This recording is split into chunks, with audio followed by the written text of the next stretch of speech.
Shalom teman-teman. Tahukah teman-teman apa itu zat?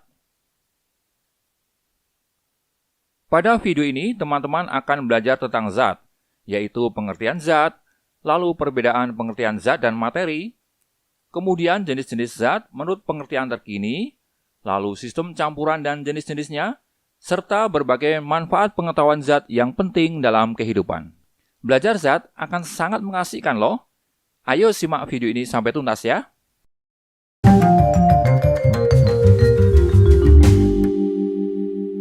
Fisika. Zat. Teman-teman, beberapa kalangan sering menyamakan pengertian zat dengan pengertian materi. Hal ini sering memunculkan kerancuan. Sebagian orang jadi beranggapan bahwa zat adalah materi dan materi adalah zat. Padahal secara ilmiah sebetulnya terdapat perbedaan di antara keduanya. Zat adalah materi murni yang memiliki komposisi penyusun yang tetap dan memiliki karakteristik kimia tertentu. Teman-teman pasti mengenal nama-nama seperti gula, lalu garam, kemudian kapur, tembaga, belerang, dan lain-lain. Nama-nama itu semua adalah zat, karena pada hakikatnya merupakan materi murni dan masing-masing memiliki karakteristik kimia tertentu, termasuk rumus kimia. Gula adalah zat dengan rumus kimia C12H22O11. Garam dapur adalah zat, memiliki rumus kimia NaCl. Kapur adalah zat, memiliki rumus kimia CaCO3. Tembaga adalah zat, memiliki rumus kimia Cu. Demikian juga belerang adalah zat, yang memiliki rumus kimia S8. Nah, kemudian untuk memahami kaitan antara zat dengan materi, perhatikan diagram ini. Seperti teman-teman ketahui bahwa setiap benda fisik di alam ini sejatinya adalah materi. Jadi, kita mulai dengan materi sebagai kerangka acuan. Materi terbagi ke dalam dua bentuk, yaitu zat murni dan campuran. Zat murni sering disebut juga sebagai zat tunggal, atau cukup disebut zat saja. Zat murni ini kemudian terbagi lagi menjadi dua golongan, yaitu unsur dan senyawa. Namun, apakah teman-teman tahu makna sebutan zat murni atau zat tunggal ini? Zat murni adalah materi yang hanya terdiri dari satu jenis materi saja. Oleh karena itu, zat murni juga disebut zat tunggal. Dalam hal ini, kata murni atau tunggal sebetulnya hanya untuk menekankan keberadaan zat itu yang tidak disertai zat lain. Selanjutnya, zat murni atau zat tunggal boleh disebut secara singkat dengan kata zat saja. Sebagai contoh, sesendok garam NaCl adalah zat atau zat murni atau zat tunggal. Karena dalam sendok itu hanya ada NaCl saja sebagai satu-satunya zat yang ada. Oke? Nah, kini bisa dimengerti ya, bahwa zat atau disebut zat murni atau zat tunggal sebenarnya adalah bagian dari materi. Pernyataan ini mengandung pengertian bahwa semua zat adalah materi, tetapi materi belum tentu berupa zat. Sebagai bagian dari materi, tentu saja zat memiliki parameter materi juga, yaitu memiliki massa dan menempati ruang. Semoga teman-teman paham ya. Teman-teman, selanjutnya zat tunggal dibagi menjadi dua kelompok, yaitu unsur dan senyawa. Unsur adalah zat tunggal yang tak dapat diuraikan lagi menjadi zat yang lebih sederhana, meskipun dengan cara kimia. Mari kita membahasnya lebih dalam dengan mengambil contoh besi. Besi adalah unsur logam yang tersusun dari atom-atom sejenis, yaitu atom besi. Di dalam logam besi hanya ada partikel atom-atom besi saja, tak ada jenis atom lain selain atom besi. Dengan demikian, tidak mungkin dilakukan penguraian terhadap besi, karena besi adalah satu-satunya jenis atom yang ada. Oleh sebab itu, unsur besi disebut sebagai zat murni, atau zat tunggal, atau cukup zat saja. Teman-teman bisa mempelajari unsur-unsur di alam ini yang begitu banyak jenisnya. Sejauh ini, ada 118 unsur yang telah dikenal. Nama-nama unsur itu dituangkan secara sistematis di dalam tabel yang dinamakan tabel sistem periodik modern. Di dalam tabel itu tersusun secara sistematis seluruh unsur yang telah dikenal. Teman-teman bisa mempelajari misalnya timah, silikon, germanium, uranium, hidrogen, dan unsur-unsur yang lain. Begitu ya? Lalu bagaimana dengan senyawa? Mengapa senyawa disebut zat juga? Senyawa adalah zat yang dibentuk oleh dua unsur atau lebih yang dapat diuraikan menjadi unsur-unsur pembentuknya melalui reaksi kimia. Perhatikanlah sesendok gula pasir. Gula pasir tersusun atas unsur-unsur karbon, hidrogen, dan oksigen sebagai C12, H22O11. Di dalam gula itu yang bisa ditemukan hanyalah partikel-partikel senyawa gula saja. Teman-teman tidak akan menemukan partikel lain selain partikel senyawa gula. Lagi pula, tidaklah mungkin untuk menguraikan gula itu secara fisika menjadi karbon, hidrogen, dan oksigen. Inilah alasan mengapa gula disebut zat murni atau zat tunggal. Teman-teman, ada banyak contoh zat yang termasuk dalam kelompok senyawa di sekitar kita. Misalnya, garam Inggris, asam klorida, tembaga sulfat, aspirin, kerosin, karbol, dan lain sebagainya. Baiklah teman-teman, itulah penjelasan singkat tentang hakikat zat. Dan mari kini kita belajar tentang kelompok materi yang lain yang dinamakan campuran. Coba menurut teman-teman, sebetulnya apa itu campuran? Campuran merupakan gabungan antara dua atau lebih zat tanpa melibatkan reaksi kimia. Jadi campuran terjadi semata-mata sebagai hasil peristiwa fisika saja. Dengan demikian, keberadaan dan sifat-sifat zat-zat asalnya pun tidak berubah. Selain itu, campuran memiliki komposisi zat penyusun yang tidak tetap. Nah, campuran ada dua kategori teman-teman, yaitu campuran homogen dan campuran heterogen. Campuran homogen terjadi bila zat-zat yang saling bergabung terdistribusi merata satu sama lain. Zat-zat penyusunnya pun tidak bisa dibedakan lagi karena ukuran zat terlarutnya begitu kecil, yaitu di bawah 1 nanometer. Jadi, zat-zat penyusun benar-benar tercampur sempurna satu sama lain membentuk satu fase. Campuran homogen disebut juga dengan istilah larutan. Dengan demikian, pemisahan antara zat terlarut dan zat pelarut suatu larutan pasti tidak bisa dilakukan dengan metode pemisahan sederhana. Perlu penggunaan alat-alat tertentu. Contoh campuran homogen misalnya larutan sirup. Teman-teman juga tak mungkin memisahkan zat gula atau zat warna dari airnya dengan cara sederhana misalnya menyaring. Ini terjadi karena zat-zat tersebut tercampur sempurna menjadi satu fase. Contoh campuran homogen yang lain misalnya larutan alkohol, kemudian baja, kemudian perunggu, lalu kuningan, udara, dan lain sebagainya. Selanjutnya, mari kita bahas jenis-jenis campuran pada sistem campuran heterogen ya. Berkebalikan dengan campuran homogen, pada campuran heterogen, zat-zat penyusunnya tidak terdistribusi sempurna satu sama lain, teman-teman.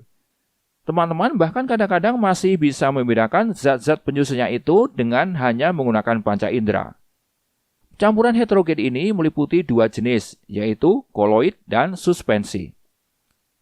Contoh koloid misalnya kabut. Teman-teman bisa melihat kabut terutama di daerah pegunungan di musim hujan. Sejatinya kabut merupakan partikel-partikel air yang berada di dalam udara. Partikel-partikel air ini disebut sebagai fase terdispersi. Kalau dalam sistem larutan, fase terdispersi disebut juga sebagai zat terlarut. Sedangkan udara disebut sebagai medium pendispersi atau istilah dalam sistem larutan dinamakan zat pelarut. Secara umum, koloid dicirikan dengan ukuran fase terdispersinya yang khas, yaitu antara 1 sampai 100 nanometer. Ukuran ini sebenarnya telah menciptakan sistem campuran dua fase, teman-teman. Namun teman-teman masih memerlukan peralatan khusus untuk bisa melihat fase-fase yang berbeda itu. Pengamatan dengan mata telanjang jelas tidak mampu melihat perbedaan fase-fase itu. Bila diamati dengan mata telanjang saja, koloid terlihat seperti hanya terdiri dari satu fase saja. Dan untuk memisahkan fase-fase koloid, juga diperlukan peralatan khusus yang teliti, misalnya alat penyaring sentrifugal. Sedangkan penyaringan biasa dengan kain atau kertas saring, nyata-nyata tidak pernah membuahkan hasil. Berbagai contoh koloid yang kita kenal misalnya busa sabun, batu apung, kemudian susu, santan, agar-agar, darah, dan lain sebagainya. Nah, kemudian mari kita bahas sistem campuran yang dinamakan suspensi. Suspensi adalah campuran heterogen yang ukuran fase terdispersinya di atas 100 nanometer. Karena ukuran ini relatif besar, teman-teman bisa membedakan kedua fase campuran ini dengan lebih mudah. Coba saja perhatikan minuman kopi tubruk. Teman-teman bisa melihat terjadinya dua fase dengan jelas tanpa bantuan peralatan khusus, kan? Di sana terjadi dua fase yang berbeda, yaitu air sebagai fase cair dan endapan kopi sebagai fase padat. Endapan fase padat ini terjadi karena ukuran partikel bubuk kopi yang relatif besar, yaitu di atas 100 nanometer. Partikel berukuran besar berarti memiliki jumlah materi yang lebih banyak, sehingga cenderung lebih mudah terendapkan. Pemisahan fase-fasenya pun relatif lebih mudah, walaupun hanya dengan peralatan sederhana misalnya dengan kain atau kertas saring. Semoga sampai di sini teman-teman paham ya. Nah, kini teman-teman bisa membandingkan senyawa dan campuran untuk meninjau perbedaan di antara keduanya. Ayo perhatikan perbedaan pada tabel ini. Yang pertama, campuran terbentuk tanpa reaksi kimia, sedangkan senyawa terbentuk melalui reaksi kimia. Yang kedua, di dalam campuran, perbandingan komponen yang menyusun campuran tidaklah tentu dan dapat sembarangan. Sedangkan di dalam senyawa, perbandingan komponen yang menyusun senyawa melalui cara tertentu dan sifatnya tetap. Yang ketiga, di dalam campuran, komponen-komponen campuran tetap memiliki sifat masing-masing. Adapun di dalam senyawa, komponen-komponen senyawa kehilangan sifat asalnya atau sifat semulanya. Yang keempat, campuran dapat dipisahkan menjadi komponen-komponennya dengan cara fisika.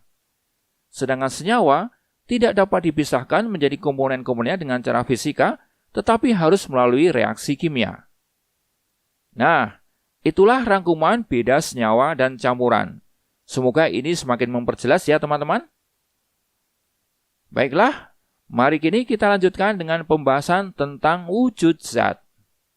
Teman-teman sudah tahu secara umum wujud zat terdiri atas zat padat, zat cair, dan gas. Namun, perkembangan ilmu dan teknologi telah berhasil mengidentifikasi dan menciptakan wujud zat yang lain lagi, yang disebut plasma dan kondensat Bose-Einstein. Wah, apalagi nih ya? Ilmu alam makin seru saja ya. Jadi teman-teman, ternyata kini telah dikenal ada 5 wujud zat. Padat, cair, gas, plasma, dan kondensat Bose-Einstein. Sekarang mari kita mulai dengan mengulik zat padat. Zat padat tersusun atas atom, unsur, atau molekul yang jaraknya sangat dekat dengan energi ikat yang cukup kuat satu sama lain, sehingga terbentuklah jejaring atom, unsur, atau molekul yang sangat kaku. Hal ini mengakibatkan zat padat memiliki bentuk dan volume yang relatif tetap. Contoh zat padat misalnya PVC, kayu, logam aluminium, lalu lilin, kemudian pasir kuarsa, dan lain sebagainya. Kemudian untuk zat cair, bila dibandingkan dengan zat padat, maka atom unsur atau molekul penyusun zat cair berjarak relatif lebih jauh dengan tenaga ikat yang lebih lemah. Hal ini memungkinkan zat cair bisa mengalir dan berubah bentuk menyesuaikan wadahnya, namun dengan volume yang relatif masih tetap. Contoh zat cair misalnya air, bensin, minyak atsiri, ether, lalu asam cuka, kemudian aseton, dan lain-lain. Sedangkan untuk zat-zat berwujud gas, atom unsur atau molekul penyusunnya berjarak cukup jauh dengan energi ikat yang sangat lemah. Maka terciptalah ruang kosong yang besar antara atom unsur atau molekulnya itu.